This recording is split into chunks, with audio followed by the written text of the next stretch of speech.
ఆకారం వ్యాప్తం येन చరాచరం తత్పదం దర్శితం येन తస్మై శ్రీ గురవే నమః. సదాశివసమారంభాం శంకరాచార్యమధ్యమాం అస్మదాచార్యపర్యంతాం వందే గురుపరంపరాం. గురుబ్రహ్మా గురుర్విష్ణు గురుదేవో మహేశ్వరః. గురు సాక్షాత్ పరబ్రహ్మ తస్మై శ్రీ నిత్యానందం పరమసుఖదం కేవలం జ్ఞానమూర్తిం విశ్వాతీతం గగన సదృశం తత్వమస్యాదిలక్ష్యం ఏకం నిత్యం విమలమచలం సర్వధీ సాక్షిభూతం భావాతీతం త్రిగుణరహితం సద్గురుం తం నమామి. ఓం సహనా భవతు సహనౌ భునక్తు సహ వీర్యం కరవావహై తేజస్వినావధీతమస్తు మా విద్విషావహై. ఓం శాంతి శాంతి శాంతి.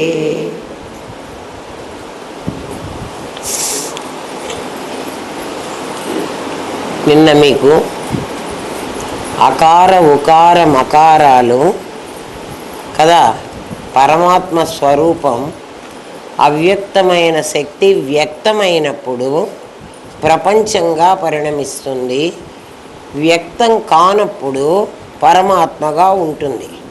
అంటే ఓం అనేది మధ్యలో ఉన్న వాకిలి కదా. అందుకే కృష్ణ పరమాత్మ భగవద్గీతలో ఓమిత్యేకాక్షరం అన్నాడు. అక్కడ ఏం చెప్తున్నాడు అంటే ఓం ఇతి ఏక అక్షరం, ఒక్క అక్షరం, ఓం అనేటువంటి ఒక అక్షరం అన్నాడు. నిజంగా ఇక్కడ మనకు రెండు అక్షరాలు ఉన్నాయి, మీరు గమనించారో లేదో. ఏమిటి రెండు అక్షరాలు? ఆ ఊ గలిస్తే ఓ, మా అనే ఇంకొక అక్షరం, ఓ మా అనే రెండు అక్షరాలు ఉన్నాయి. కానీ కృష్ణ పరమాత్మ చెప్పింది ఇతి ఏకాక్షరం అన్నాడు. ఓమితి ఏకాక్షరం వ్యాహరన్ మాం అనుస్మరం. నన్ను ప్రతి క్షణము నువ్వు ఓం అనేటువంటి ఒక అక్షరంతో స్మరిస్తూ ఉండరా అన్నాడు. మనకు తెలిస్తే ఓం రెండు అక్షరాలు, ఓం కాదు ఓమా అనేవి రెండు అక్షరాలు వస్తున్నాయి కదా, అవునా కాదా? చూడండి, నిన్న అకారాన్ని ఉకారాన్ని కలిసి ఓకారం చేశాం. మనం చేయలే, సంధి సూత్రం ఆ పని చేసింది కదా. దాని పక్కన మా చేర్చి ఓమా ఓమా అని పలకాలి. దాన్ని ఛందస్సులో చెయ్యాలంటే నేను కూర్చునే చేస్తా, మీకు అర్థం కాకపోతే నేను తర్వాత లేస్తా, ఇప్పుడే ఆయాసంగా ఉంది.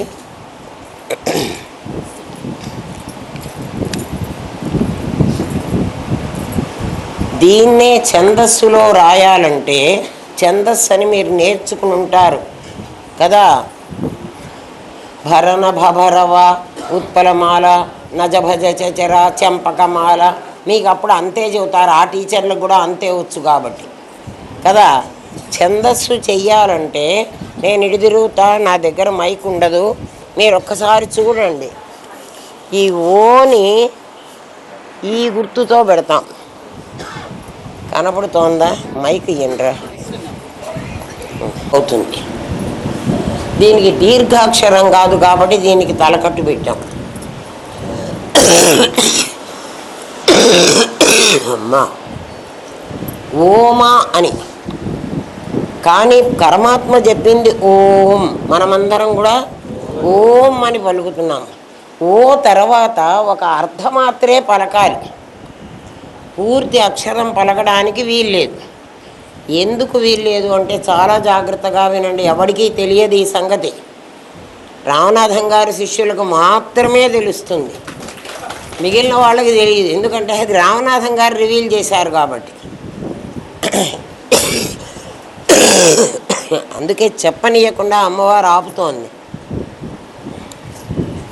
దీంట్లో అక్షరాలన్నిట్లో మీరు చిన్నప్పుడే నేర్చుకుని ఉంటారు కదా. ఏమిటంటే ప్రాణము అని ఒకటి, ప్రాణి అని ఒకటి, 2 రకాలైనటువంటి అక్షరాలు ఉంటాయి. ప్రాణాలు, ప్రాణం అంటే ఏమిటి అంటే అచ్. అచ్ అని దానికి ఎందుకన్నారంటే, నేను తెలుగు లెక్చరర్ కాబట్టి తెలుగు చెప్తున్నా అనుకోవాకండి, లిటరేచర్ వచ్చిన వాడికే ఇది అర్థమవుతుంది. మా గురుదేవులు చెప్పినా చాలామందికి ఇది అర్థం కాలేదు. నాకు అర్థమైంది కాబట్టి నేను వెంటనే గ్రహించేశాను, మా గురుదేవులు ఒప్పుకున్నారు. అందుకని దాని సర్టిఫికెట్ వచ్చింది కాబట్టి మీకు కూడా చెప్తున్నా. ఏమ్మా, ప్రాణం అంటే ఆ నుంచి నేను లేవలేకుండా ఉన్నా, లేస్ కదా, అది మామూలుగా 2 అక్షరాలు. ఇది ఒక వాకిలి అనుకోండి, తలుపులు 2 తెరుచుకున్నాయి, ఇదంతా నిరాకారం. నిరాకారం, నిర్గుణం. నిరాకారం, నిర్గుణం. ఏది? డోర్కి పైనంతా, వాకిలికి అవతలంతా నిరాకారం, నిర్గుణం. వాకిలి దాటి యువతలకు వచ్చాం. అవ్యక్తమైన శక్తి బోర్డు మీద ఎందుకు రాస్తున్నాను అంటే, బోర్డు మీద రాస్తే బ్రెయిన్లో రాసుకోవడానికి వీలవుతుంది. అవ్యక్తమైన ఒక శక్తి వ్యక్తమవుతోంది.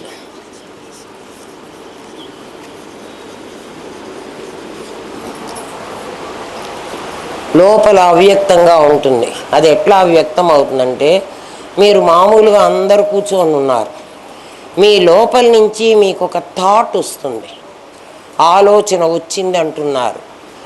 ఆలోచన రాకముందు మీరు నిరాకారంగా ఉన్నారు. ఆలోచన వచ్చిన తర్వాత మీరు సాకారం అయినారు. ఆలోచన ఏ ఆలోచన అయితే ఆ ఆకారం పొందాలి. అంటే అంతకు ముందు ఉన్నది అవ్యక్తమైన స్థితిలోంచి వ్యక్తమైంది. వ్యక్తమైందని మాకు ఎలా చెప్తారండి అంటే, మాకు కనపడింది, నీ ఆలోచన కనపడింది. దానికే మన భాషలో ఇచ్ఛ అని పేరు పెట్టాం. ఇచ్ఛ అంటే ఒక కోరిక, కోరికే కదా.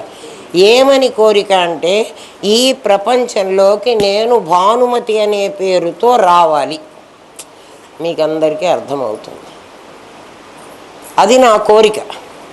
ఆ కోరిక నాకు ఎప్పుడు పుట్టిందో, నిరాకారమైన నేను సాకారం అయిపోయినా.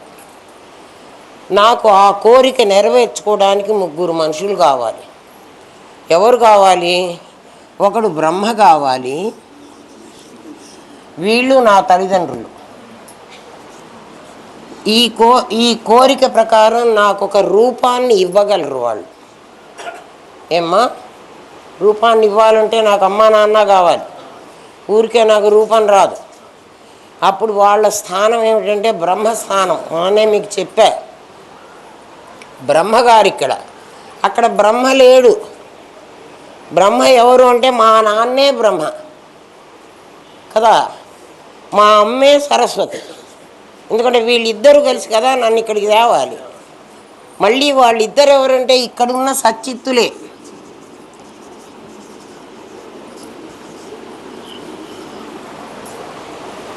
ఇక్కడ నిరాకారంగా ఉన్న సచ్చిత్తులు.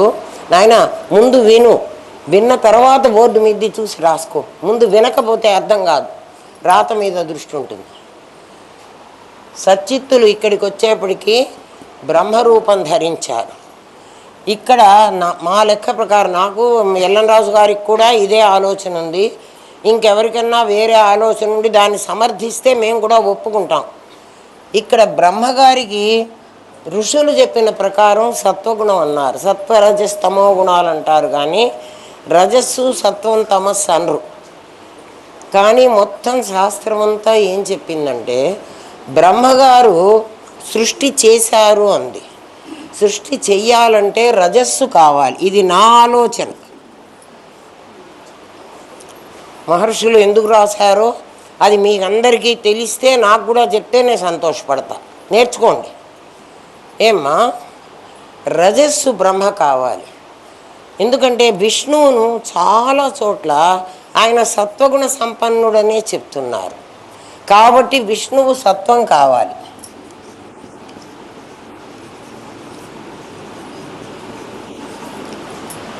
ఏమ్మా, కానీ శాస్త్రం ప్రకారం ఇక్కడ సత్వము, ఇక్కడ రజస్సు, సత్వరజస్ తమో గుణం. తమస్సు రుద్రుడు, బ్రహ్మ విష్ణు మహేశ్వరులు వచ్చేసారు. ఇక్కడ ఉన్నటువంటి నిర్గుణం ఇక్కడ సగుణమైంది. అవునా? సగుణం అనేటప్పటి ఏకాకారం 3 ఆకారాలు ధరించింది. ఇంకా ఇక్కడంతా ప్రపంచం వస్తుంది కదా. ఈ ప్రపంచం మనం చూస్తున్నాం, ఈ పరమాత్మ మనం చూడటంలే. ఈ ప్రపంచం ఈ పరమాత్మ కలిసే ఉండాలి. ఎందుకంటే ఇక్కడ బ్రహ్మగారి దగ్గర సరస్వతి ఉంది, విష్ణువు దగ్గర లక్ష్మి ఉంది కదా, లేకపోతే రావడానికి లేదు. కాబట్టి సచ్చిత్తులు ఇక్కడ కూడా సచ్చిత్తులుగానే వచ్చినాయి. ఎట్లా వచ్చినాయి అంటే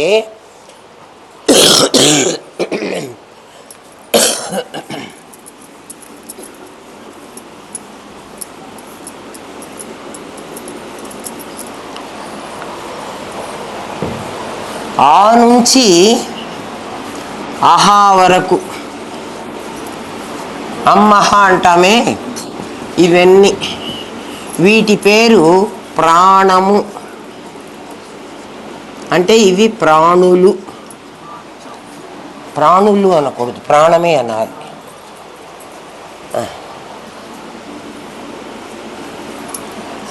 ఇది ప్రాణం, ప్రాణాలు అంటారు.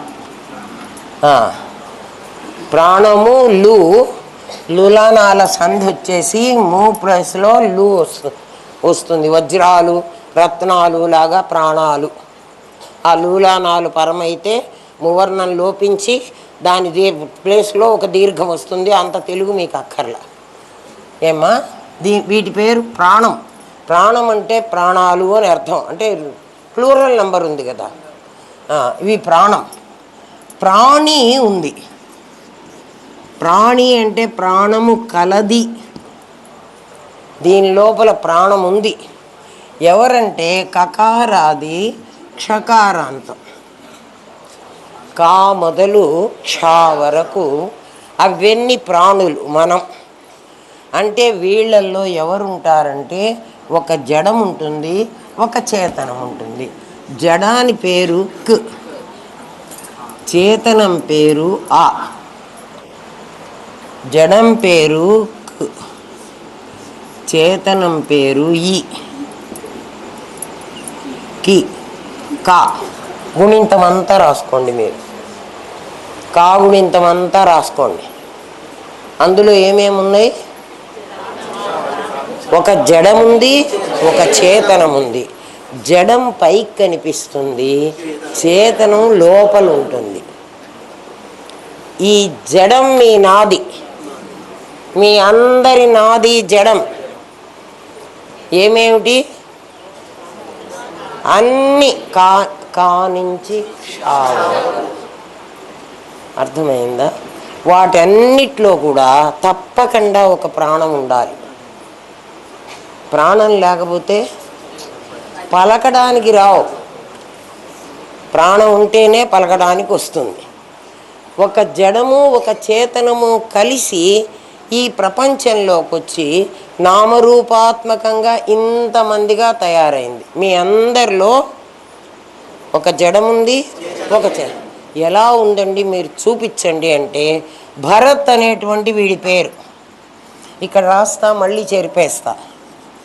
ఏమ్మా, ఒకడి పేరు భరత్, ఒకడి పేరు సుధా. మీ ఇష్టం, మీరు ఏమన్నా పెట్టుకోండి. ఏమ్మా, ఇప్పుడు ఈ భరత్లో ఒక భకారం, ఒక రకారం, ఒక తకారం ఉంది. ఇదంతా వాడి నాది. వాడి లోపల ఒక నేనుగాడు ఉండాలి. వాడి పేరు ఆ. ఇది వాడి ప్రాణం. ఇక్కడ వాడి ఆలోచన. ఆలోచన లేకపోతే అసలు రాడు. బ్రహ్మ అయిపోయింది. విష్ణువు స్థాపిస్తున్నాడు. ఓం శాంతి వాళ్ళు అంటారు విష్ణువు స్థాపిస్తాడు. ఏంది స్థాపించాడు? స్థాపన అంటేనే మీకు అర్థం తెలీదు కదా. అంటే ఒక ప్రాణము, ఒక ప్రాణి, ఇద్దరు కలిస్తే వీడు. వీడు దీంతోనే చలామణి అవుతున్నాడు. ఇది ఉన్నట్టుగా ఎవరికి తెలియదు, వాడికి కూడా తెలియదు. అట్లాగే ఇక్కడ ఒక స్, ఒక ఊ, అవునా, ఒక ధ్, ఒక ఆ. సుధా రాయాలంటే ఇట్లా రాసుకోవాలి. అంటే ఇప్పుడు ఇందులో వీళ్ళిద్దరూ జడం, వీళ్ళిద్దరూ చేతనం, కలిసి ఉంటారు. అందుకని దాన్ని ప్రాణం అన్నారు. ఇప్పుడు ఈ ఇద్దరూ పోతే, ఈ ఇద్దరు ఉన్న మరణం అంటున్నారు.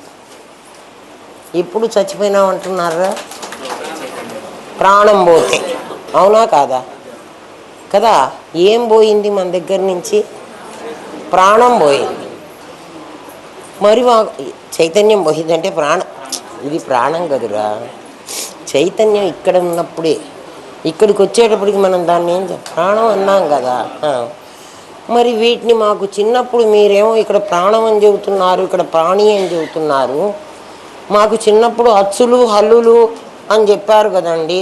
అవును, అచ్చులు అని ఎందుకన్నారంటే ఆతో మొదలై కదా, ఆ ఈ ఊళ్ళతో మొదలై ఏమా అమ్మహా వచ్చేసిందా కా మాహేశ్వర పాణిని సూత్రం అని.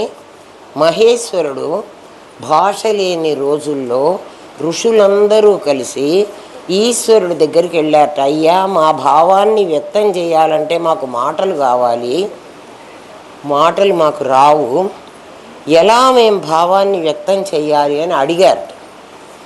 ఆయన మాట్లాడకుండా చేతిలో ఒక డమరుక పట్టుకొని ఆ డమరుకని ఇట్లా తిప్పాడు, మళ్ళీ ఇట్లా తిప్పాడు.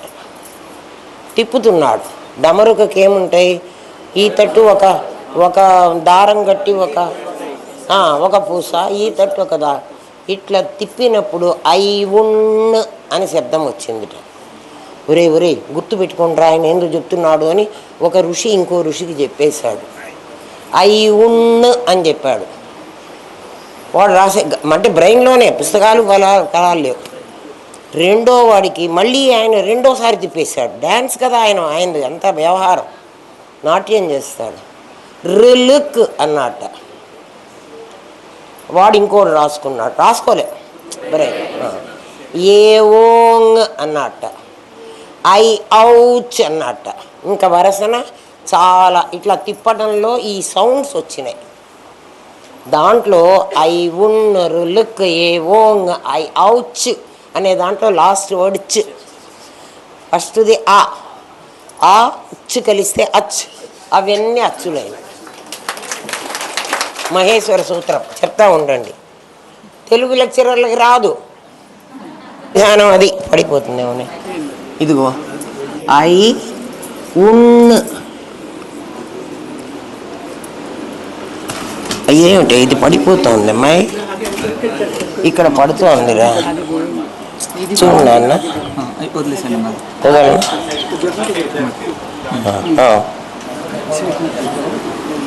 ఇది మొదటి సౌండ్ రులుక్. ఏ ఓంగ్ ఐ ఔచ్. మొట్టమొదట మహేశ్వరుడు ఋషులకు అర్థమయ్యేట్టుగా దమరుకని ఇలా తిప్పాడు. దీంట్లో మొదటిది ఆ, చివరిది అచ్చు. కాబట్టి అవన్నీ అచ్చులు. అర్థమైందా? వీటికి ప్రాణాలని పేరు. అవి ప్రాణం. దాన్ని తీసేస్తే శవం, దాన్ని తగిలిస్తే ప్రాణం. అర్థమైంది కదా? తర్వాత ఇక్కడ అన్న ఉంది, ఇక్కడ క్ ఉంది, ఇక్కడ అంగా ఉంది, ఇక్కడ చా ఉంది. చూడండి, వాటితో వీళ్ళు ఈ అచ్చు చేర్చి కుక్ అచ్చు చేర్చి కా అన్నారు. కవర్గన్ రాసేశారు. కా ఖా గా ఘా. ఇంకా ఇక్కడే ఉంది.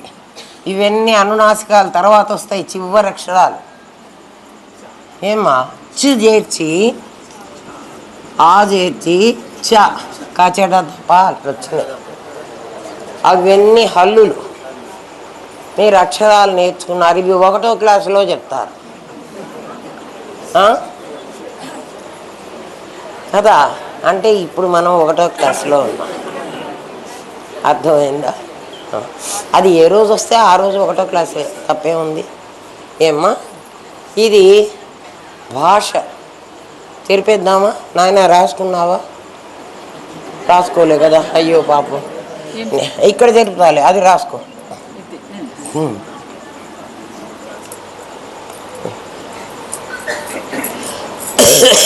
మాకు కాలేజీలో అయితే పొడుగు బోర్డు ఉంటుంది, మేము నడిచిపోతూ ఉంటాం, చెప్పుకుంటూ ఉంటాం. పాఠం మళ్ళీ చెప్పినప్పుడు ఇదంతా చూపిస్తూ ఉంటాం. కాలేజీ కాదు కదా మంది. ఎల్ఎన్ రాజు గారు అన్నట్టు వీధి బడి కదా.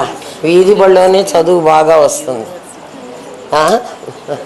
వినండి, ఇక్కడ ఏం చెప్పాడంటే ఒక అకారం, ఒక ఉకారం, ఒక మకారం. నిన్నటిది ఇది. ఈ మాలో ఏముందంటే ఇది చెప్పడం కోసం మీకు అన్ని చెప్పా. ఒక మ్, ఒక ఆ కదా. ఇది ప్రాణం, ఇది ప్రాణి. ఆయన ఏం చెప్పాడు మనకి అంటే, ఎవరైనా గీతాచార్యుడు ఓమిత్యేకాక్షరం బ్రహ్మ, ఓం అనేటువంటి ఒక్క అక్షరం బ్రహ్మ పదార్థం అన్నాడు. ఇప్పుడు దీన్ని ఒక అక్షరం చెయ్యాలి. ఒక అక్షరం చెయ్యాలంటే వీణ్ణి చంపాలి కదా. 2 అక్షరాలు కదా. మాలో ఏమున్నాయి? 2 అక్షరాలు, ఒక ప్రాణము, ఒక ప్రాణి. కాబట్టి ఇందాక ఓని ఛందస్సులో గుర్తుపెట్టాను. ఇక్కడ మాని ఫుల్, ఇది లెటర్, దీనికి ప్రాణం ఉంది. ఇప్పుడు ఈ ప్రాణాన్ని తీసేస్తే ఇదేమవ్వాలంటే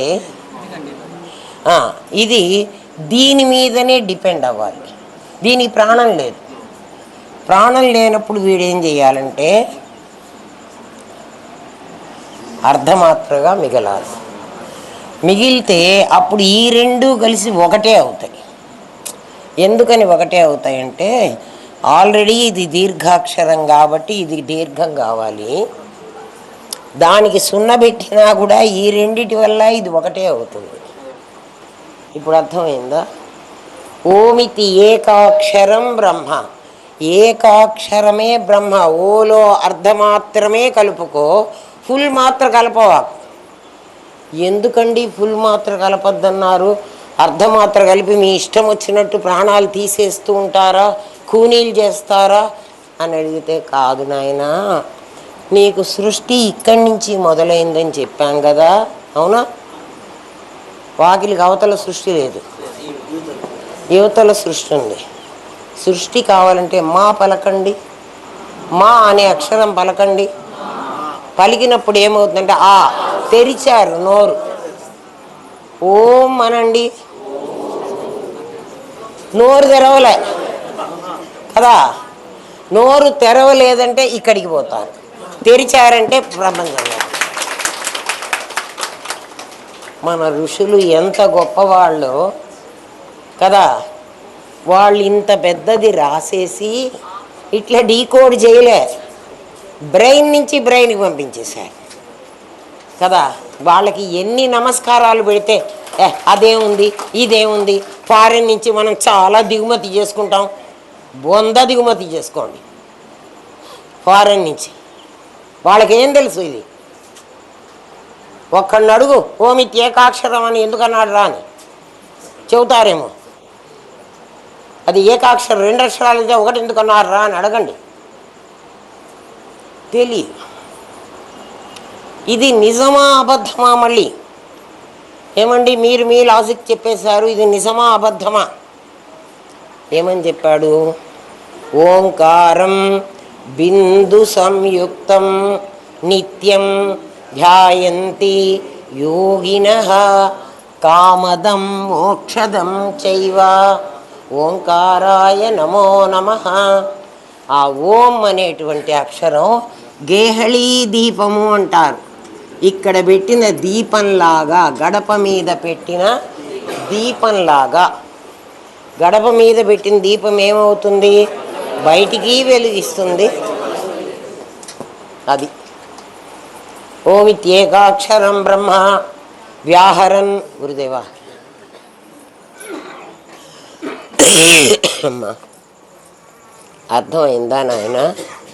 నిన్న సగం చెప్పాను, ఇవాళ ఇంకోటువంటి పదాన్ని, దాన్ని అర్థం తెలుసుకుని దాన్ని గనక నువ్వు ఏకాక్షరం చేస్తే అది ఏం చేస్తుంది? ఏకాక్షరం చేసి ఓం పలికేటప్పుడు నువ్వు ఆ గడప దగ్గర కూర్చోవాలి. నువ్వంటే నేను ఎక్కడ కూర్చున్నా ఆనందధామంలో కదా కూర్చున్నాను, కాదు, నీ మనస్సు గడప దగ్గరికి వెళ్ళాలి. అంటే నువ్వు ఉన్న చోట నువ్వు ఒక వాకిట్లో కూర్చున్నావని, వాకిలికి అవతర నిరాకార బ్రహ్మమని, వాకిలికి అవతర సగుణ సాకారమని, ప్రపంచమని. పరమాత్మే ప్రపంచం, ప్రపంచమే పరమాత్మ. పరమాత్మ వేరే, ప్రపంచం వేరే కాదు. పరమాత్మ అక్కడెక్కడో ఉండి మనం ఇక్కడ ఉన్నవాళ్ళం కాదు. ఇక్కడే పరమాత్మ ఉన్నాడు. ఎలా ఉన్నాడు అంటే ఒక ప్రాణము, ఒక ప్రాణి. ప్రాణం చైతన్యం, ప్రాణి జడం. ఒక నాది, ఒక నేను. అవి ప్రతి అక్షరంలో ఉన్నాయి. చూసే దృష్టి నీకుంటే కదా ఎక్కడెక్కడైనా పరమాత్మ కనిపిస్తాడు. ఇప్పుడు కనిపించాడా, కనిపించలేదా? ఇందుగలడు అందు లేడని సందేహము పడదు.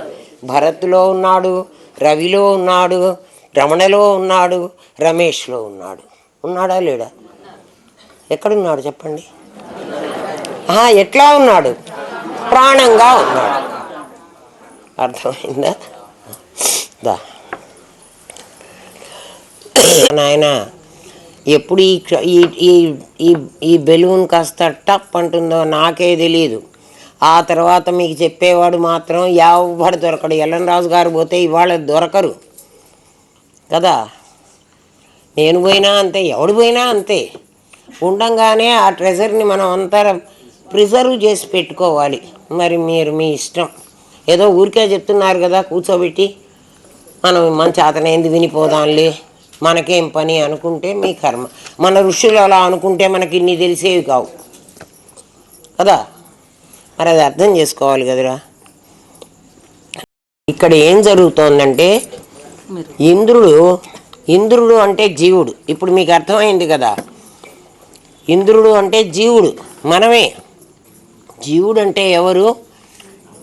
ఈ శరీరాన్ని నేను అని నమ్మేవాడు. మనం ఇక్కడ అక్షరాలన్నీ చదువుకుంటున్నాం కదా. అక్షరాలు ఏం చదువుతున్నాము అంటే చూడు, కరెంటు తీసుకున్నట్లు జ్ఞానేంద్రియాలు అన్నీ వాటి శవాలన్నే చదువుతున్నాం. వాడి చేతనం ఇక్కడ ఉండదు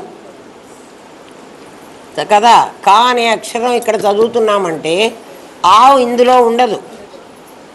మరి ఆ అండర్స్టూడ్. అట్లా మరి మనుషులు కాత్యాయని కనిపిస్తోంది, మణి కనిపిస్తోంది అంటే ఈ జడమే కనిపిస్తోంది. చేతనం అండర్స్టూడ్. ఎందుకని అక్కడ ఉన్నది అని ఎట్లా చెప్తున్నారు? వాళ్ళు ఉండకపోతే ఇక్కడ కూర్చోరు. అమ్మో చాలా గాలిస్తాను. ఉండకపోతే ఇక్కడ కూర్చోరు, వాళ్ళు కనిపించరు.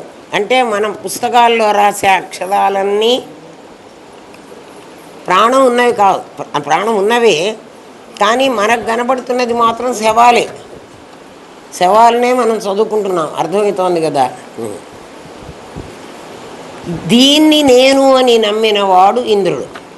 అందుకని వాడికి స్వర్గలోక ఆధిపత్యం ఇచ్చారు. మీరు గమనించారో లేదో, ఇంద్రుడికి పరమాత్మ ప్లేస్ ఇవ్వలే, స్వర్గాధిపత్యం ఇచ్చారు. అంటే స్వర్గలోకంలో ఉంటాడు. స్వర్గం ఏమిటి అంటే మన శరీరమే స్వర్గం. ఇది నేను అని అభిమానించడమే ఇంద్రుడి యొక్క పని. వాడున్నాడు అంటే ప్రతిదీ కూడా నేనే చేశాను అనేటువంటి అహంకారం వాడి సొత్తు. ఎవడి సొత్తు? ఇంద్రుడి సొత్తు. ఇంద్రుడి పని అది. ఏ పని చేసినా నేనే చేశాను అంటాడు. వాడు ఇంద్రుడు. ఇంద్ర సభ జరుగుతోంది. కేనోపనిషత్తు ఇప్పుడు నేను చెప్తున్నది. భగవద్గీతాసు ఉపనిషత్సు అన్నాడు. ఉపనిషత్తుల సారం నీకు భగవద్గీత అంటే అందులో అన్ని ఉపనిషత్తులు ఉంటాయి. అందులో ఇక్కడ మాత్రం కేనోపనిషత్తు గురించి చెప్తున్నాడు పరమాత్మ. ఓమిత్యేకాక్షరం బ్రహ్మ అక్కడిది. ఏమ్మా, ఇంద్రసభ జరుగుతోంది. నిన్న కదా ఇంద్రసభ జరిగింది. అక్కడెక్కడో ఒక మెరుపు మెరిసింది. ఆ మెరుపు ఏమిటంటే అవ్యక్తమైన శక్తి వ్యక్తమైంది. అందుకని ఆమె నా పేరు ఉమా అని చెప్పింది. ఉమా అంటే అర్థం ఏమిటి? పార్వతీదేవిని కాదు. మీరందరికీ ఏమైనా అర్థం ఉందంటే ఉమా అంటే పార్వతీదేవి కాదు. పార్వతీదేవికి ఆ పేరు పెట్టారు. తాం పార్వతీత్యాభిజనేన నామ్నా బంధుప్రియా బంధుజనో జుఖావ ఉమేతి మాత్ర తపసో నిషిద్ధ పశ్చాదుమాఖ్యాం సుముఖీ జగామ. ఉమా అనేటువంటిది తపస్సో నిషిద్ధ. అమ్మ ఇంకా చాలే తపస్సు, ఎన్నాళ్ళు చేస్తావు అని వాళ్ళ అమ్మ అన్నదిట. తపస్సుని ఇంకా చాలించు అని అన్నందుకు ఆమెను ఉమా అన్నారు. అంతేకాని ఉమా అన్న పేరు పార్వతీదేవి పేరు కాదు. అవ్యక్తమైన శక్తి వ్యక్తమైనప్పుడు ఆమె పేరు ఉమా. అకార ఉకార మకారాలు అంటే ఏమిటి? శక్తి వ్యక్తమైంది. వ్యక్తమైన శక్తి ఎలా ఉందంటే ఒక మెరుపు తీగలాగా ఉంది. ఒక పెద్ద మెరుపు తీగ. రెండు మేఘాలు కొట్టుకుంటే మెరుపు వస్తుంది. మెరుపు ఎలా వస్తుంది? మేఘం ఏ ఆకారంలో ఉండి తగులుకున్నాయో ఆ రకం అది వస్తుంది. ఆ మెరుపు తీగను చూసి, మెరుపు తీగ మిరుమిట్లు గొలిపే కాంతి, అది 1000 వాట్స్ బల్బు కంటే ఇంకా పెద్దది. అటువంటి మెరుపు తీగను చూసి ఇంద్రుడు అంటే జీవుడు వాయువును పంపించాట ముందు. అదేమిటో కనుక్కొని రారా అని. ఎందుకు కనుక్కోమన్నాడంటే జీవుడికి పరమాత్మ శక్తి తెలియదు. కనుక్కురమ్మని ఎవరిని పంపించాడు అంటే వాయువును పంపించాడు. వాయువు ఎవరికి సంకేతం అంటే కర్మేంద్రియాలకు సంకేతం. చూడండి, చేతులు ఊపుతాం, కాళ్ళు నడుస్తాం కదా. వాక్కు పాణి పాద పాయు ఉపస్థ మర్మావయవాలు రెండూ కూడా ఇవన్నీ కదిలేటువంటి అవయవాలు కదా. అంటే వాయువును పంపించాడు అంటే అర్థం ఏమిటి? కర్మేంద్రియాలను పంపించాడు. ఎవరు? ఇదంతా డీకోడ్ అవుతుంది. మామూలుగా అయితే వాయువుని పంపించాడు ఇంద్రుడు. ఇంద్రసభ. ఇక్కడ ఇంద్రసభ లేదు డీకోడ్లో. నువ్వే ఇంద్రుడు, జీవుడే ఇంద్రుడు. వాయువు వెళ్ళాడు అంటే 5 కర్మేంద్రియాలు వెళ్ళి అడిగినయిట, ఎవరమ్మా నువ్వు అంటే, నాయన నువ్వెవరో ముందు చెప్పు అందుట ఆ శక్తి. అంటే నేను వాయువును అన్నట్ట. అంటే నీ కెపాసిటీ ఏమిటో కాస్త చెప్పు నాయన అందుట. నా కెపాసిటీ చాలా గొప్పది అంటే అహంకారం. చూడండి, ఏది మీరు అక్కడ పెడితే దాన్ని నా శక్తితో అట్లెగరగొడతానన్నట్టు. అంత శక్తి గలవాడవా? ఒక గడ్డి పోత పెరికింది ఆమె. అక్కడ గడ్డి మొలుస్తుంది కదా, ఎక్కడంటే అక్కడ చిన్న గడ్డి పోచ. దీన్ని కాస్త ఎగరగొట్టు నాయన, చేత కాదు నాకు. ఆమెకి చేత కాదు. ఎందుకని? అవ్యక్తమైన శక్తి. వాడు చాలా ప్రయత్నించాడు, చేత కాలేదు. అందుకే కేనోపనిషత్తులో మనకేం చెప్తున్నారంటే పరమాత్మని నీవు తెలుసుకోవాలి అని అనుకుంటే నీ కర్మేంద్రియాలతో సాధ్యం కాదు. అర్థమైందా? పాపం ఆ గడ్డిపోచ ఎగరలే, వాడు గప్చిప్గా వచ్చి రహస్యంగా ఆ మూల కూర్చున్నాడు. ఎవ్వరికి ఏం చెప్పలే. విజయోత్సవ సభ జరుగుతోంది. వాణ్ణి చూసి ఒరే వీడికి ఏదో శృంగభంగం అయిందిరా, నేను పోయి ట్రై చేద్దాం అనుకున్నాడు అగ్ని. ఇంద్రసభలో వీళ్ళందరూ ఉన్నారు. అగ్ని ఎవర్రా అంటే నీ జ్ఞానేంద్రియ పంచకం. ఎందుకంటే కర్మేంద్రియ పంచకం చెయ్యలేని పని జ్ఞానం తెలివి కదా, అది చేస్తుందని వాడు ఎవరికి చెప్పకుండానే వాడు వెళ్ళాడు. అందుకే మనం చూడండి, ఎవరైనా ఏదైనా చూస్తూ ఉంటే ఉండు నేను చూస్తా నువ్వు పక్కకెళ్ళు అని వస్తాడు. ఎవడన్నా ఏమన్నా పని చేస్తుంటే రే నువ్వు ఇట్లా పక్కకుండు అదేదో అంటే నీ ఇంద్రియాలకు ఏమిటంటే చాలా అహం ఉంది. అహం అంటే దానికి అది పొగరు, దాన్నే అహం. నేను చేస్తాను, నేను చూస్తాను, నేను చెయ్యగలను, కనీసం నేను ప్రయత్నిస్తానని కూడా అనడు. అట్లా అగ్నిదేవుడు బయలుదేరాడు, జ్ఞానేంద్రియాలన్నీ బయలుదేరినాయి. ఎక్కడికి? ఆ ఉమని కనుక్కోవడానికి. ఆవిడ యథావిధిగా వాయువుకి ఎలా చెప్పిందో అలాగే చెప్పింది. నాయన ఆ గడ్డి పోసం తగలబెట్టు, నీ ఫ్రెండ్ ఒకడు వచ్చాడు, వాడు ఎగరగొడతానన్నాడు, ఎగరగొట్టలేకపోయినాడు. ఇంకా ఇప్పుడు నువ్వు వచ్చావు, నేనేమో అన్నిటినీ కాల్చి పారేయగలను అంటున్నావు, అదేదో కాల్చేసి ఆ గడ్డిపోస కాల్చు చాలు. వాడు కాల్చలేకపోయినాడు అగ్ని. ఎందుకు కాల్చలేకపోయినాడు అని ప్రశ్నిస్తే కదా, అగ్నిని కాల్చలేదు. ఆ శక్తి ఏదైతే ఉందో ఆ శక్తి ఈ శక్తి ఒకటే. నీకు తెలియక నీ దేహంలో పెట్టుకుని వాటికి జ్ఞానేంద్రియాలని పేరు పెట్టావు కాబట్టి అవి శక్తిహీనంగా నీకు కనబడుతున్నాయి. నీ దేహం నుంచి బయటికి పంపించు, అవి అవే. దేహం నుంచి బయటికి ఎట్లా పంపించమంటారండి కదా? నేను ఇంద్రియాత్మ కాదు, నేను బుద్ధ్యాత్మ కాదు కదా అనుకుంటే నువ్వు అది కాదే. అది ఎవడైనా ఆఫీస్లో నేను ప్యూన్ని అనుకుంటే ఒరే నువ్వు ప్యూను కాదు, నువ్వు క్లర్కు అయితే నేను క్లర్కు కూడా కాదు, నేను అసిస్టెంటు కూడా కాదు, నేను మేనేజరు కూడా కాదు, మరి నేను కలెక్టరు కూడా కాదు. అట్లా వాడిని కాదంటే వాడు చివరికి ప్రెసిడెంట్ ఆఫ్ ఇండియా అయిపోతాడు. అంతే కదా? వాడు అనుకుంటున్నాడు నేను చిన్నవాడిని అని. అట్లా తత్వమసి మహావాక్యం ఇక్కడ మళ్ళీ సరిపోతుంది. ఎట్లా సరిపోతుంది? ఆ ఉమ ఏ పవర్ఫుల్లో ఈ అగ్ని వాయువు కూడా సేమ్ పవర్ఫుల్. మరి ఎందుకు అవి పవర్ఫుల్ కాకపోయినాయి? అవి జ్ఞానేంద్రియాలం కర్మేంద్రియాలం అనుకున్నాయి కాబట్టి శక్తి. అనుకుంటే ఎందుకండి? అనుకుంటే అవి డివిజన్ వచ్చింది వాటికి. కన్ను చూడడమే చేస్తుంది, చెవి వినడమే చేస్తుంది, అది ఇది చేయలేదు, ఇది అది చేయలేదు. అర్థమైందా? అందువల్ల అవి బలహీనపడ్డాయి. అది కూడా వెనక్కి తిరిగి వచ్చేసింది. వీళ్ళిద్దరూ పవర్ఫుల్ మనుషులు, ఇద్దరూ పనికి మాలిన వాళ్ళే వచ్చి పక్కన కూర్చుండేటప్పటికీ వెంటనే ఇంద్రుడు బయలుదేరాడు. ఇదేదో చాలా శక్తివంతమైంది, బహుశా ఇది రాక్షసమాయ ఏమో. ఇప్పుడే కదా వాళ్ళని జయించవచ్చు, మనం ఫంక్షన్ చేసుకుంటున్నాం, విజయోత్సవం. ఇదేదో ఉంది. వీడు స్వయంగా బయలుదేరి వెళ్ళాడు అక్కడికి.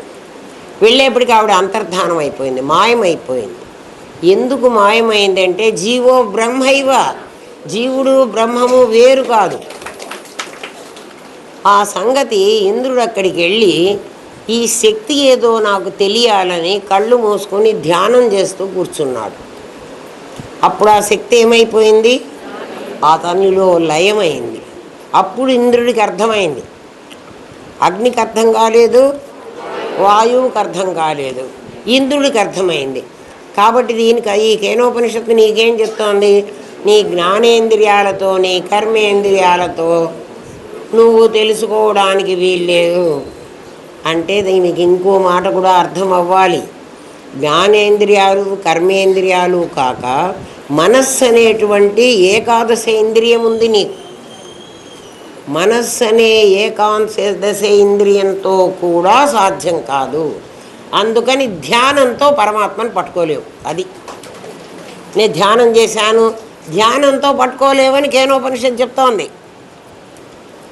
మరి ఎట్లా పట్టుకోవాలి? జీవుడు బ్రహ్మమే. అందుకే శాస్త్రం ఏమందంటే శ్లోకార్థేన ప్రవక్ష్యామి యదుక్తం గ్రంథకోటిభిః. కోటి గ్రంథాలలో ఏం చెప్పి నీకు చెప్పారో అది అర్ధ శ్లోకంతో నేను చెప్తాను. ఏమిటది? బ్రహ్మ సత్యం జగన్మిథ్యా జీవో బ్రహ్మైవ. ఇంద్రుడు బ్రహ్మమైపోయినాడు అంటే ఉమా ఇంద్రుడు వేరువేరుగా లేరు. అప్పుడు ఏమైనాడు? వాడు బ్రహ్మమైపోయినాడు. బ్రహ్మమని తానేనని తెలుసుకున్నాడు. బ్రహ్మము తానే, తెలివి తానని మాటి మాటికి తేటపడగా తెలియనేరక దేవుడు అన్యుడటన్సు వెదికితి. తెలియకను దేహేంద్రియాలు వలసి తమ తమ పనులనుండా తెలిసి తెలియని వారిని చేరి తెలియనై తిని తెలిసి తెలియని హాఫ్ నాలెడ్జీ ఫెలోస్ నేను కలుసుకున్నాను. దానివల్ల ఏమైనాను? నాకేం తెలియలే. ఇంకా వాడికి తెలిస్తే కదా నాకు చెప్పడానికి. అది సంగతి. ఏమ్మా ఇంకా ఇప్పుడు వినండి, ఇప్పుడు అర్థమవుతుంది. దూరంగా ఒక మెరుపు మెరిసింది. కనుక్కుని రమ్మని ఇంద్రుడు వాయువుని పంపాడు. ఆ శక్తి తాను ఉమను అని అతని శక్తి ఏమిటి అని అడిగింది. నేను ఈ ప్రపంచాన్ని ఎగరగొట్టగలిగిన వాయువును అన్నాడు. ఆమె ఒక గడ్డిపోతను అక్కడ వేసి దాన్ని ఎగరగొట్టమన్నది. చేతగాక వాయువు వెందిరిగి వచ్చాడు. అక్కడ రాసిందంతే, మీకు అంతా కథ చెప్పేశాను. ఇంద్రుడు ఇప్పుడు అగ్నిని పంపించాడు. అగ్ని కూడా ఆ గడ్డిపోతను దహించలేక వెందిరిగి వచ్చాడు. ఈసారి ఇంద్రుడు స్వయంగా బయలుదేరాడు. ఆ ఉమ కనిపించలేదు. ఇంద్రుడు ఆమెను గురించి ధ్యానం చేశాడు. ఆ శక్తి తానేను అని తెలిసింది. అర్థమైందా? అంటే ఏమొచ్చింది ఇంద్రుడికి? సమాధి వచ్చింది. ఇది కథ. దాని అంతరార్థం గురువు చెప్పాలి. జీవుడి ప్రపంచంలో సంచరిస్తూ నేనింత ధనం సంపాదించాను, నాకు అనుకూలవతి అయిన భార్య ఉంది, యోగ్యులైన సంతానం కలిగింది, నేను జీవితంలో సక్సెస్గా సాధించాను. అంతే కుదురా, జీవితంలో నా లైఫ్ అంతా అయిపోయింది. ఏం చేసావురా? ఏం చేయలేదు. డబ్బులు సంపాదించాను, పెళ్లి చేసుకున్నాను, పిల్లల్ని కన్నాను, వాళ్ళకి చదువులు చెప్పించాను, వాళ్ళకి పెళ్లి చేశాను, ఇంకా నాకేం పని లేదు ఈ ప్రపంచంలో. అంటే ప్రపంచంలోకి వచ్చింది ఎందుకు? ప్రపంచంలోకి వచ్చింది ఎందుకురా? నిన్ను నువ్వు తెలుసుకోవడానికి. కానీ మనం ఏం చేస్తున్నాను రా? ఈ పనులన్నీ చేసాం కదా. పరమాత్మ శక్తిని గుర్తించడు. పైపెచ్చు దేవుడే లేడంటాడు. దేవుడు ఎక్కడున్నాడు రా? నా శక్తితో నేను ఇంత డబ్బు సంపాదించాను కదా. జిజ్ఞాసు అయిన వాడు శ్వాస మీద ధ్యాసతో పరమాత్మను తెలుసుకోవాలి అనుకున్నాడు. ఒకడికి జిజ్ఞాస కలిగింది. శ్వాస మీద ధ్యాస పెట్టమన్నాడు. శ్వాస ఎప్పుడో నేను వదిలిపెట్టి పోతుంది. అప్పుడు ధ్యాస పెడితే ఏమవుతుంది కదా? ఏమవుతాడు వాడు? శ్వాస మీద ధ్యాస వాళ్ళు ఉన్నారు, మనకు చాలా మంది తెలుసు కదా.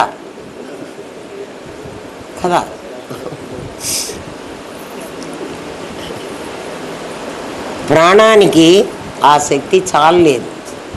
పతంజలే ఇక్కడ పడిపోయినాడు. ఎందుకు అంటే నువ్వు ప్రాణం మీద అంటే శ్వాస పీల్చడం వదలడం అనులోమ విలోమ ఏవో వ్యాయామాలు అన్నీ చేస్తే ఎప్పుడు చెయ్యగలవు అంటే నీ ఒంట్లో శక్తి ఉన్నప్పుడు మాత్రమే చెయ్యగలవు. వార్ధక్యం వచ్చిన తర్వాత గాలి పీల్చాలంటే నీ లంగ్స్ నీకు పనిచేయవు, ఆయాసం వస్తుంది కదా. తర్వాత నీకు ముక్కులో గొట్టాలు పెట్టేస్తారు. ఆ రోజు నీకు శ్వాస మీద ధ్యాస అంటే ఏం లేదు. నువ్వు ఎంత యోగా చేసినా, ఎన్ని వ్యాయామాలు చేసినా వయస్సులో చేయగలవు నాయన, ముసలితనంలో నీకు జాత కాదు. అవునా కాదు? చచ్చేటప్పుడు అసలు జాత కాదు. మరైతే ఏం చేయమంటారండి? దీన్ని అన్నిటినీ సాక్షిగా చూడటం నేర్చుకో. ఎవడు శ్వాసిస్తున్నాడు కదా, ఎవడి కంట్రోల్లో శ్వాస ఉంటున్నది దాన్ని సాక్షి అంటాం. అంటే శ్వాసను గమనిస్తున్నవాడు. గమనించేవాడు పని ఏమీ చెయ్యక్కర్లేదు కాబట్టి వాడికి ముసలితనం రాదు. శ్వాసకు ముసలితనం వస్తుంది కదా, గమనించేవాడికి రాదు కదా.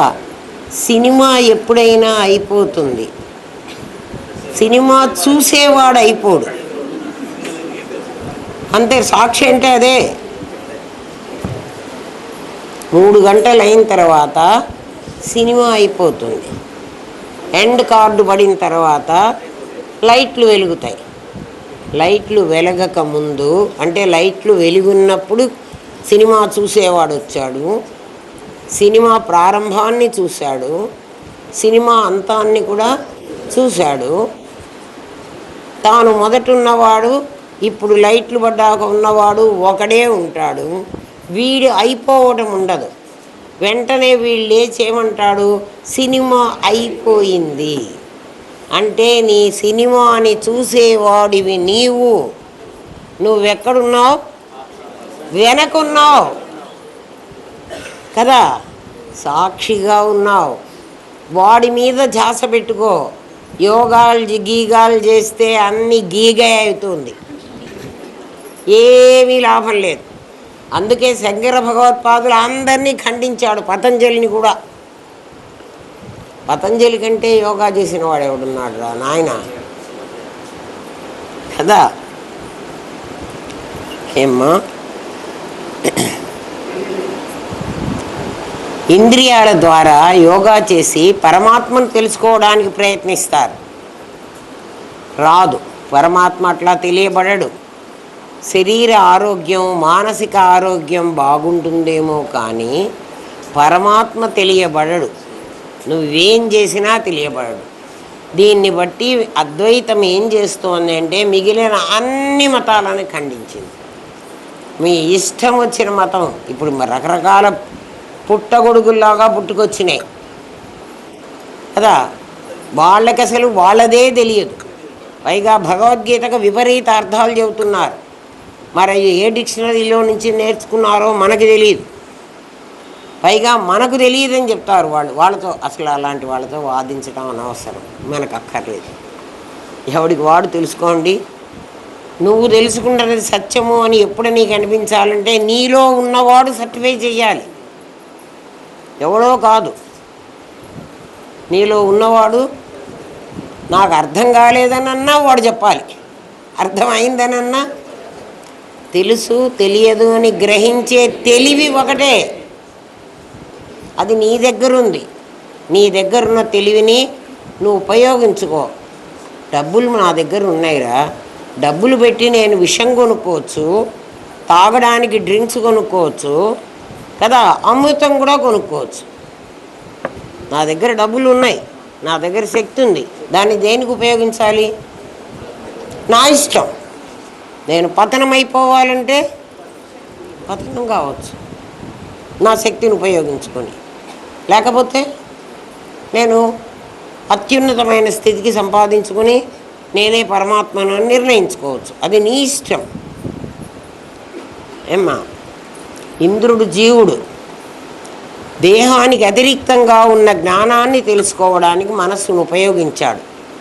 దేహానికి వేరుగా ఉంది నీ జ్ఞానం. జ్ఞానం వేరు, దేహం వేరు. దేహంలో జ్ఞానం ఉంది, అవునా కదా? జ్ఞానం ఎక్కడుంది?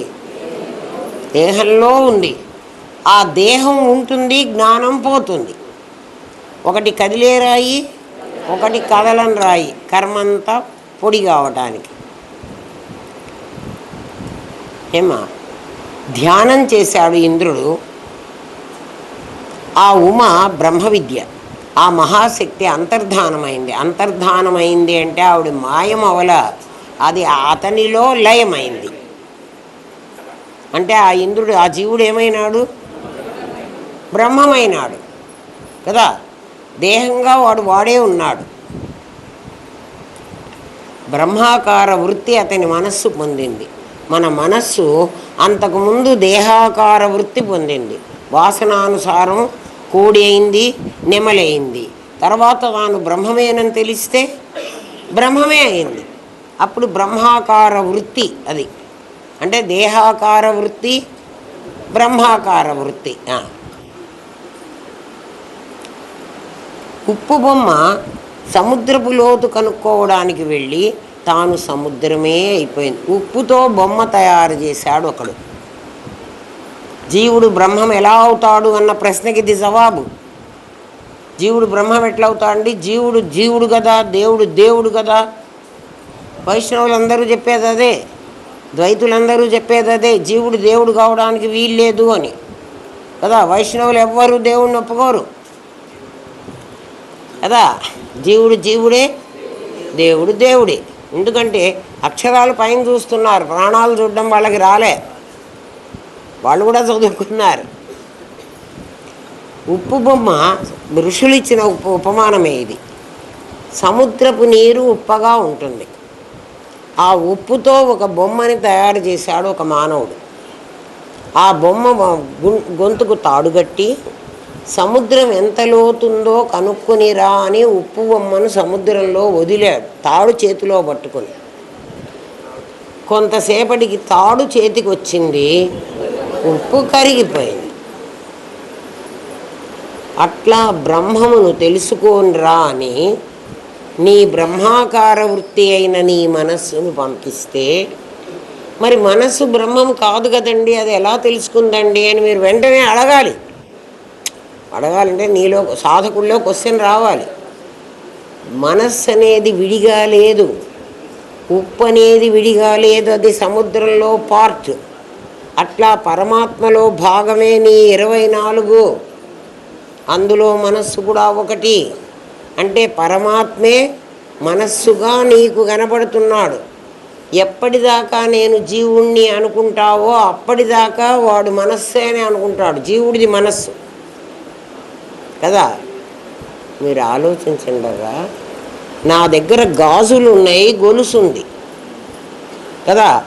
నేను జీవుడుగా ఉన్నంత వరకు నేను బంగారు గొలుసు వేసుకున్నాను, నేను బంగారు గాజులు వేసుకున్నాను అనుకుంటున్నా. నేను గాజులు వేసుకున్నాను అని అనుకుంటున్నప్పుడు కూడా అది బంగారమేనా కాదా? నేను ఎప్పుడైతే నేను వేసుకున్నవి గొలుసు గాజులు కాదు, నా దగ్గర 10 తులాల బంగారం ఉంది అని అనుకుంటే అది బంగారం అవుతుందా, గాజు అవుతుందా? ఎందుకనైందంటే యద్భావం తద్భవతి. నా దగ్గర ఇంత బంగారం ఉంది, ఇప్పుడు నాకేమీ లేదనుకోండి అమ్మా, నేను ఏ ఆధారం లేకుండా మీ ఇంటికి వచ్చా. ఇప్పుడు రాగానే అమ్మ మీకు ఏమీ లేదా, మీ బంగారం అంతా ఏమైంది అంటే, నా బంగారం అంతా ఉంది అన్నప్పుడు మీరేమంటారు? వెంటనే నన్ను, మీ బంగారం అంతా ఉంది అంటే మీకు ఉన్నట్లే కదా, నాకేమీ లేదు అని ఎందుకు అంటున్నారు అంటే, నా సెన్స్లో ఏమీ లేదంటే నా ఆస్తులన్నీ పోయినాయి. అర్థమైందా? నా దగ్గర ఉన్న బంగారం నేను ఆస్తి అనుకోవటంలా, అది బంగారమే. అప్పుడు బంగారమే, ఇప్పుడు బంగారం. అట్లా నీ దగ్గర ఉన్నది నీ మనస్సు, నీ బుద్ధి, నీ ఇంద్రియాలు. నువ్వు జీవుడుగా ఉన్నంతసేపు అవి నీకు ఉపకరణాలు. నువ్వెప్పుడైతే అహం బ్రహ్మాస్మి అనుకుని నేను బ్రహ్మమును అనుకున్నావు అంటే గురువుగారు చెప్పినప్పటి నుంచి అనుకున్నానండి కాదు, కాదు. నువ్వు బ్రహ్మమని నీకు అనిపించినప్పటి నుంచి, అప్పుడు నీ ఉప్పు బొమ్మ అంటే నీ మనస్సు బ్రహ్మమును కనుక్కోవడానికి బయలుదేరితే నువ్వు నేనేనే అని అదే చెప్తుంది. అది అర్థమైందా? ఋషులు ఇంత రహస్యం దాచిపెట్టి ఉప్పు బొమ్మ సముద్రపు లోతు కనుక్కోవడానికి వెళితే అది సముద్రమే అయిపోయింది. ఎందుకని అంటే అది సముద్రం చేత తయారైంది కాబట్టి. నువ్వు కూడా బ్రహ్మము తప్ప నీ దగ్గర ఇంకో పదార్థం లేదు. అప్పుడు బ్రహ్మగానే ఉన్నావు, ఇప్పుడు బ్రహ్మగానే ఉన్నావు. అప్పుడు చక్కగా ఉన్నావు, ఇప్పుడు తలుపు అయిపోయినావు, ఇప్పుడు పీట అయిపోయినావు, ఇప్పుడు టేబుల్ అయిపోయినావు. అయిపోయినప్పుడు కూడా నువ్వు చెబుతారు చక్కగానే ఉన్నావు కదా. అట్లా దేహం అయిపోయినప్పుడు కూడా నువ్వు పరమాత్మగానే ఉన్నావు.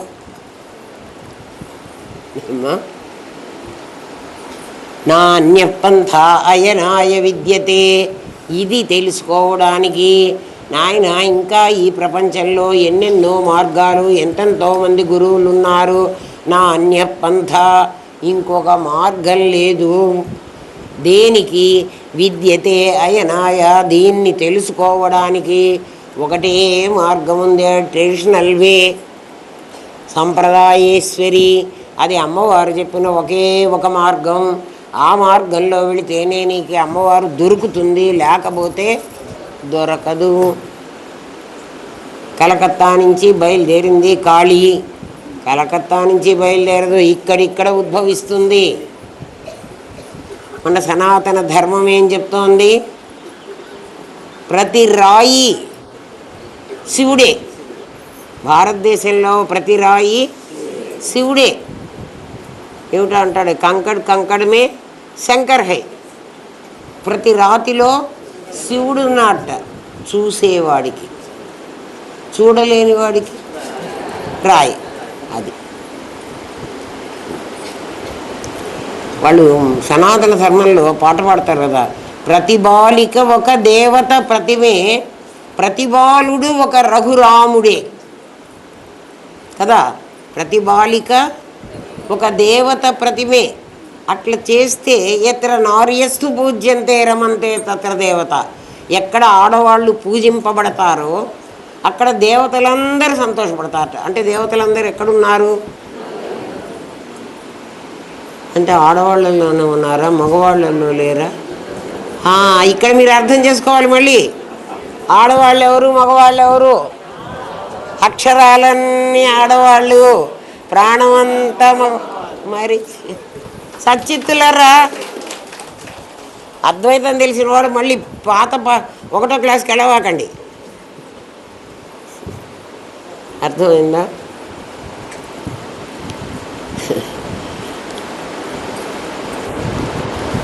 యతో వాచో నివర్తంతే అప్రాప్య మనసా సహా. వాక్కు మనస్సు బ్రహ్మమును చెప్పలేవు. మాటలతో పరమాత్మ ఇలా ఉంటాడు అని చెప్పలేవు, మనస్సుతో ఊహించలేవు. మరి ఎలా తెలియాలి? అనుభవంతో మాత్రమే తెలియాలి. ప్రత్యక్షావగమం ధర్మ్యం సుసుఖం కర్తుమవ్యయం అంది భగవద్గీత. ఏమంది? ప్రత్యక్షావగమం ధర్మ్యం, ధర్మ మార్గంలో వెళ్ళి ప్రత్యక్షంగా పరమాత్మను తెలుసుకో, పరోక్షంగా కాదు. పరోక్షంగా అంటే ఉన్నాడు, దేవుడు ఉన్నాడు అని చెప్పడం. ఉన్నాడో లేడో నువ్వు చూసావా? నేను చూస్తే ప్రత్యక్షం. దేవుడు ఉన్నాడు. మనకందరికీ ఇప్పుడు పరోక్ష జ్ఞానం ఉంది. మనం దేవుడు లేడని అనం కదా, దేవుడు ఉన్నాడు అంటాం కదా. కానీ దేవుడు ఉన్నాడు అని నువ్వు చూసినప్పుడు మాత్రమే అనాలి. కాబట్టి ప్రత్యక్షం కాలే. ప్రత్యక్షమైనాడు అంటే కంటికి ఎదురుగా కనపడ్డాడు అని. కంటికి ఎదురుగా కనపడితే వాడు దేవుడు కాదు. మరి ఎక్కడ కనపడాలి? అహం బ్రహ్మాస్మి, నేనే దేవుడని అనిపించాలరా నీకు. అదిరా ప్రత్యక్షావగమం. నేనే అనిపిస్తోందా, వాడే దేవుడు అనిపిస్తోందా? గురుర్నైవ శిష్య అనిపిస్తోందా, గురువుగారు వేరే ఉన్నారు నేను శిష్యుణ్ణి అనిపిస్తోందా?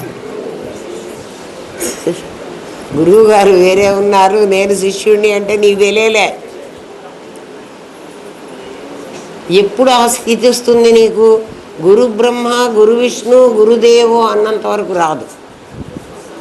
గురు సాక్షాత్ పరబ్రహ్మ అన్నప్పుడు నువ్వు సాక్షాత్ పరబ్రహ్మలో ఒక పార్ట్ అయిపోతావు, నువ్వు వేరే ఉండవు. కాబట్టి గురు బ్రహ్మ గురు విష్ణు గురుదేవో అన్నంత వరకు నీకు గురువు వేరుగా ఉంటాడు. గురు సాక్షాత్ పరబ్రహ్మ అన్నప్పుడు నువ్వు గురువులో ప్రవిలాపనం అయిపోయి ఉంటావు. అది తెలుసుకోకపోతే రాదు, ఎన్నిసార్లు విన్నా రాదు.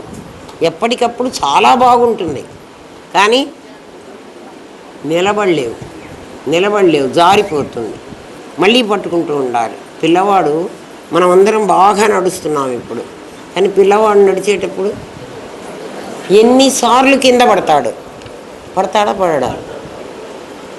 అంటే పడ్డానని ఇంకా నడవకుండా వాడు అట్లాగే భయపడుతూ కూర్చుంటాడా? కూర్చోడు, వాడు లేస్తాడు. అమ్మా, అందుకని జీవుడికి తానే బ్రహ్మము అని తెలిసింది. ఇంద్రుడు అక్కడికి వెళ్ళి ఆ ఉమను చూసిన తర్వాత ఆవిడ అంతర్ధానం అయిపోయింది అంటే వాడికి కనపడకుండా మాయమైపోయింది అని కాదు అర్థం, ఆవిడ తానే అయిపోయింది. అది శరీరం మేరకే ఉన్న ఆలోచనకు ప్రపంచం మేరకే ఉన్న పరమాత్మ ప్రపంచం మేరకే కనిపిస్తాడు.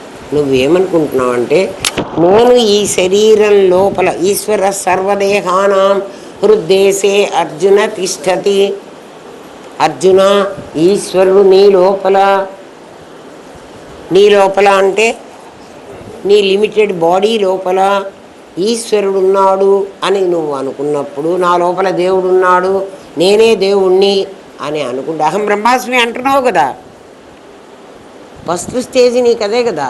అట్లా నువ్వు అనుకున్నంతసేపు, నేనే పరమాత్మని అనుకున్నంతసేపు నేను పరిమితమైపోయినా, వాడంతా విస్తృతమైపోయినాడు. దేవుడు అదెంత నిండి ఉంటాడు, నీ లోపలికి రాడు.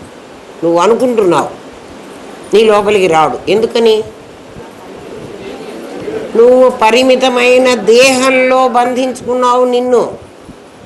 నన్ను నేను ఎక్కడ బంధించాను? అహం బ్రహ్మాస్మి అంటున్నప్పుడు ఏమైనాను? ఇంత మేర నేను పరమాత్మనైనాను అంటున్నా. నాకప్పుడు అహంకారం ఎట్లా? నేను పరమాత్మనే అయినా నాకు అహంకారం ఎట్లుందంటే, నేను మాత్రం ఆత్మ తెలుసుకున్నా, నువ్వు తెలుసుకోలే. మీకెవ్వరి తెలియదురా, మీరంతా జీవుళ్ళు, నేనొక్కడిని పరమాత్మని. లాభం లేదు నాయన. ఇంకా నీ కాయ ఉర్వారుకమివ కాలే, అందులోంచి ఊడి రాలేదని మీకు ఎవరు చెప్పారండి? ఇదిగో ఈ తీగంతా నాకు కనపడుతున్నది, తీగ పండలేదు, నేను మాత్రం పండాను. అర్థమైందా? ఎక్కడికక్కడ మన ఋషులు మన అహంకారాన్ని ఎట్లా కొడుతున్నారో చూడండిరా. మనమేమో అహంకరించి చస్తున్నాం. ఇంత ఉండదు మనకి. మాకు చాలా వచ్చు. ఏందొచ్చేది? ఏమీ రాలే.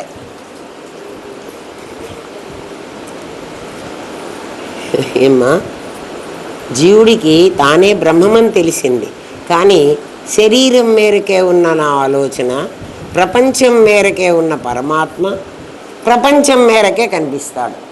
అంతా దేవుడేనండి, అంతా దేవుడేనండి. మరి దేవుడే అయితే వీళ్ళందరూ ఎవరండి? వీళ్ళందరూ జీవుళ్ళు అండి. అంటే ఇక్కడ జీవుడు దేవుడు ఇద్దరున్నారా? ఉన్నాడని మీరే చెప్పారు కదండి. అంటే ఎక్కడున్నాడు రా? ఆ మధ్యలో దేవుడు ఉన్నాడండి, ఇక్కడ జీవుడు ఉన్నాడండి. ఆ మధ్యలో దేవుడు అండి, ఇక్కడ దేవుడు అండి. అంటే దేవుడికి అక్కడక్కడ ప్యాచెస్ వచ్చినాయి. ఆయనకి చర్మ వ్యాధి వచ్చి చచ్చిపోతున్నాడు కదా. అంతే కదే. అంత దేవుడే అంటున్నావు, నేను దేవుడినే అంటున్నావు.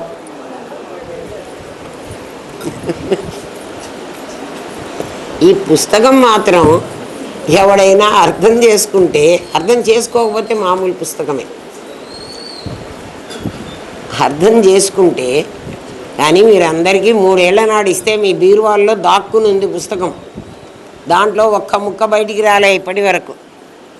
కనీసం ఇప్పుడు ఏ పూట పాఠం విన్న తర్వాత అయినా ఇంట్లో పుస్తకం తెరిచి ఆ పాఠం అబ్బే, అలాంటి పిచ్చి పనులు మేము ఎందుకు చేస్తామండి? మేమంతా స్కాలర్స్ కదా. మేమే సొంతం యూనివర్సిటీలు కూడా పెట్టుకుంటున్నాం ఈ మధ్యన. ఎవడికి వాడు ఒక యూనివర్సిటీ పెట్టేసుకున్నాడు. బీరువాలో పుస్తకం ఉంటుంది కదా. దానికి ఏమంటాడంటే, ఒకట కూర్చొని చదువుకుంటున్నాడట, పుస్తకం చదువుకుంటున్నాడు. వాడికి నెత్తి మీద, ఆ పాతకాలంలో ఇట్లా స్లాబులు ఉండవు కదా, ఏవో దంతెలు ఉంటాయి. వాటి మీద ఉప్పు చౌడని మట్టి పోస్తారు. ఆ మధ్యలో తడిక పెడతారు. పాత ఇల్లు అయితే ఆ తడిక అంతా పాడైపోయి ఉంటుంది. అందులో పాములు కూడా దూరుతాయి. ఒక పాము నెత్తి మీద పడిందిట ఒకడికి. పైనుంచి పాము, వాడు చదువుకుంటూ కూర్చున్నాడు, పాము నెత్తి మీద పడింది. వాడు పాము నెత్తి మీద పడితే పెద్ద కేకబెట్టి ఏమని చెప్తున్నా అంటే, ఏదో అమెరికా దేశంలో ఒక వైద్యుడు ఉన్నాడు, వాడిని పిలవండి అన్నాడు. దేనికి? ఇప్పుడు నా నెత్తి మీద పడ్డ పాముని అమెరికాలో వైద్యుడు ఎట్లా పోగొడతాడు కదా. అది ఎందుకు చెప్పాడంటే, కష్టం నీకు ఇప్పుడు వచ్చింది, మా గురువుగారు అక్కడెక్కడో ఉన్నారండి, వారిని పిలవండి అంటే ఆ గురువుగారు వచ్చేదాకా ఈ కష్టం ఆగదు. మరైతే ఏం చేయమంటారండి? ఏం చెయ్యాలండి అంటే, ఏ కష్టమైతే వచ్చింది నీ శరీరానికి ఉన్నావో అప్పుడు చికిత్సకుడు కూడా ఎక్కడ ఉండాలి? వాడి దగ్గరే ఉండాలి. అంటే నీ దగ్గర చికిత్సకుడు ఎక్కడ? నీ గురువుని ఎక్కడ పెట్టాలి? నువ్వు నీ లోపలే పెట్టాలి. నా లోపల ఎట్లా పెట్టమంటారండి? నేనే ఉన్నాను కదా అంటే, నీ దగ్గర 2 ఉన్నారు కదరా, ఒక జడము ఒక చేతనం. నీ చేతనం గురువురా. నీ జడానికి కష్టం వచ్చిందిరా, జడానికి కష్టం వస్తే వెంటనే లోపల వాడు ఎట్లా కాపాడుతాడో మీకు చూపించమంటారా? గురువు మీకు ఎట్లా కాపాడుతాడో. మనం కాలు జారి కింద పడుతున్నాం అనుకోండి, ఇమీడియట్గా చెయ్యి ఇట్లా ఆపుతుంది. ఆపిందా? ఆపలేదా? ఏ శక్తి మీ చేతిలో చేరి మీ చెయ్యిని ఆపింది, ఆ శక్తి మీ చేతనం కాదు. ఎందుకు గ్రహించలేరు? కింద పడుతుంటే ఎట్లా ఊరుకుంటాడా? గురువు దూరంగా ఉంటే ఎట్టాగురా? మరి వాడిని ఎక్కడ పెట్టమంటారండి? నీ లోపల కాదు, నువ్వు గురువు అయిపోరా. మరి శిష్యుడిని ఎక్కడ పెట్టనండి? నా దేహం, నాది శిష్యుడు, నేను గురువు. అప్పుడు మా ఇద్దరిని ఎవడు వేరు చేయలేడు. గురు సాక్షాత్తు పరబ్రహ్మ అన్న స్థితి అది నీకు తెలియాలి. ఎన్ని లెవెల్స్ మారుస్తున్నామో చూడరా కదా. నిన్ను ఏ లెవెల్లో కూర్చోబెడుతున్నామో ఆలోచించు. ఆ లెవెల్లో కూర్చో, మళ్ళీ కింద దిగి రావాకు. పిల్లవాడు ఏం చేస్తాడంటే, వాడిని మనం ఎత్తుకొని చంకేసుకొని మళ్ళీ పోతుంటే వాడు జారిపోతుంటాడు కదా. జారిపోతుంటాడు, వాడిని మళ్ళీ గుంజుకొని మళ్ళీ ఎత్తుకోవాలి. అట్టాడి పని పెట్టుకోవాకు. ఎత్తుకుంటే చంకెక్కి కూర్చో, దిగవాకు. దిగావో ఇంకా దిగుడు రోగమే పడుతుంది. ఏమో జీవ జగత్తులు ఉన్నాయి అనుకునేవాడికి ఈశ్వరుడు ఉపర్వాల అవుతాడు. జీవుడు జగత్తు ఉన్నది అని నువ్వు ఎప్పుడైతే అనుకుంటావో ఈశ్వరుడు పైకెక్కి కూర్చుంటాడు. వాడు రాడు నీ దగ్గరికి. అందుకని ఏం చేయమంటావు? భూతేషు విచిత్య ధీరా. నీకు ఏది కనపడితే దాన్ని విచికిత్స చేయటం మొదలుపెట్టు. విచికిత్స అంటే ఏమిటి? చికిత్స అంటే ఏమిటదా? డాక్టర్ ఏం చేస్తాడు? చికిత్స చేస్తాడు కదా. విచికిత్స చెయ్యి, విశేషమైన చికిత్స చెయ్యి. డాక్టర్ చేసే చికిత్స కాకుండా విశేషమైన చికిత్స. డాక్టర్ వేరుగా ఉండి నీకు వైద్యం చేస్తాడు. నీవే డాక్టర్ అయిపోతే నీకు నువ్వే చేసు. అది విచికిత్స. ఆ పదం వినలేదా ఎప్పుడు? విన్నాం, మాకు అర్థం కాలే. మాకేం అర్థం కాదు. ఎందుకంటే మనం చదువుకోలే, చదువుకున్నాం, చదువుని కొన్నాం. కొన్నందుకు ఎంత డబ్బులు పెట్టి కొన్నామో అంత పని చేసింది. మనం చదువు కొనేటప్పుడు ఏం చేసాము అంటే కదా, అది మళ్ళీ సంపాదించడం కోసం కొన్నాం, అంతే కదా. ఆ చదువు మనకు డబ్బులు సంపాదించి పెట్టింది. మనం కొనుక్కున్న చదువు అంత డబ్బు సంపాదించిందా? ఇంకా చాలా రెట్లు సంపాదించింది కదా. చదువుకుంటే అది మన దగ్గర నిలబడుతుంది. మనం చదువుకోలే, చదువు కొనుక్కున్నాం, డబ్బులు పెట్టి కొనుక్కున్నాం, అంతే పని చేసింది. కొనుక్కున్న చదువు అట్లాగే ఉంటుంది. ఎవడైనా నేను చదువు కొనుక్కోలేదు అని ధైర్యంగా చెప్పగలవా ఉంటే లేవండి. అందరు కొనుక్కున్నా, డిగ్రీలు కొనుక్కున్నాను రా. అది కొనుక్కోవాకండి. కొనుక్కుంటే కొనుక్కున్నారు. ఇప్పుడైనా చదువుకోవడం నేర్చుకోండి.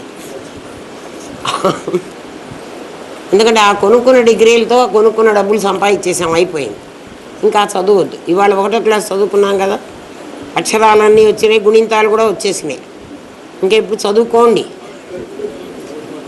అది ఏమ్మా, ఎందుకంటే నువ్వు ఎప్పుడైతే జీవుణ్ణి జగత్తును ఉన్నాయి అని ఒప్పుకుంటున్నావో, దేవుడు అనేవాడు ఇక్కడ ఉండడు.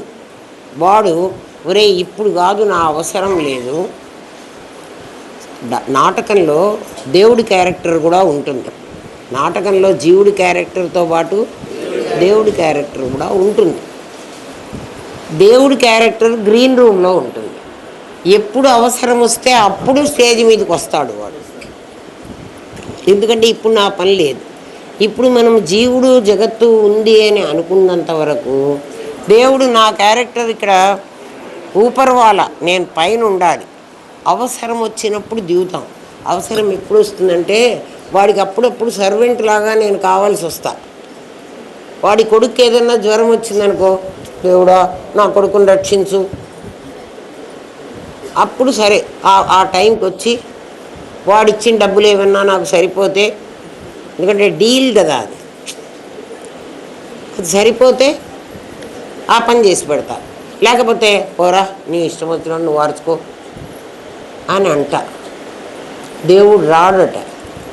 అందుకని నువ్వు జీవుడు జగత్తు ఉన్నది అనేటువంటి సంగతి మర్చిపోయి నన్ను ఏం చేయమంటా, నీకు జగత్తుగా ఏం కనిపిస్తే, ఏదో కనిపించింది కదా నీకు ఎదురుగా, నీ కాకుండా ఉన్నదంతా నాకు జగత్తే కదరా. ఆ కనిపిస్తే భూతేషు విచిత్య, ఆ భూతంలో, భూతం అంటే ఆ ప్రాణి, ఆ ప్రాణిలో ప్రాణమేది అప్రాణమేది, ప్రాణమేది ప్రాణి ఏది అని వేరు చెయ్యరా. భూతేషు భీతుషు, అక్కడ అనేకం కనపడతాయి నీకు కనపడ్డ వాళ్ళలో రవి కనపడ్డాడు, కార్తీక్ కనపడ్డాడు, ఇద్దరు కనపడ్డారు. ఇందులో కార్తీకు రవి అనేటువంటి ఇద్దరు ప్రాణాలు, ప్రాణులు. ప్రాణాన్ని వెతుకు వాళ్ళల్లో, అప్పుడు ఇద్దరిలో ఒక ప్రాణమే ఉంటుంది. ఇంకోడు కనిపించాడు, వాళ్ళలో కూడా ఒక ప్రాణమే ఉంది. అరే వీళ్ళందరినీ తీసేయి. అప్పుడు తీసేస్తే ఏం పోతారు? ఆకారాలన్నీ పోతాయి, ఆకారాలన్నీ పోతాయి. లోపల ఉన్నదంతా ఒకటిగా కనిపిస్తుంది. ఆ ఒకటి ఏమిటని అర్థం చేసుకో. ఆ ఒకటి ఏమిటంటే నీలో ఏ ప్రాణం అయితే ఉందో అదే ప్రాణం అక్కడ కూడా ఉంది. వేరే ప్రాణం ఉండటానికి వీల్లేదు.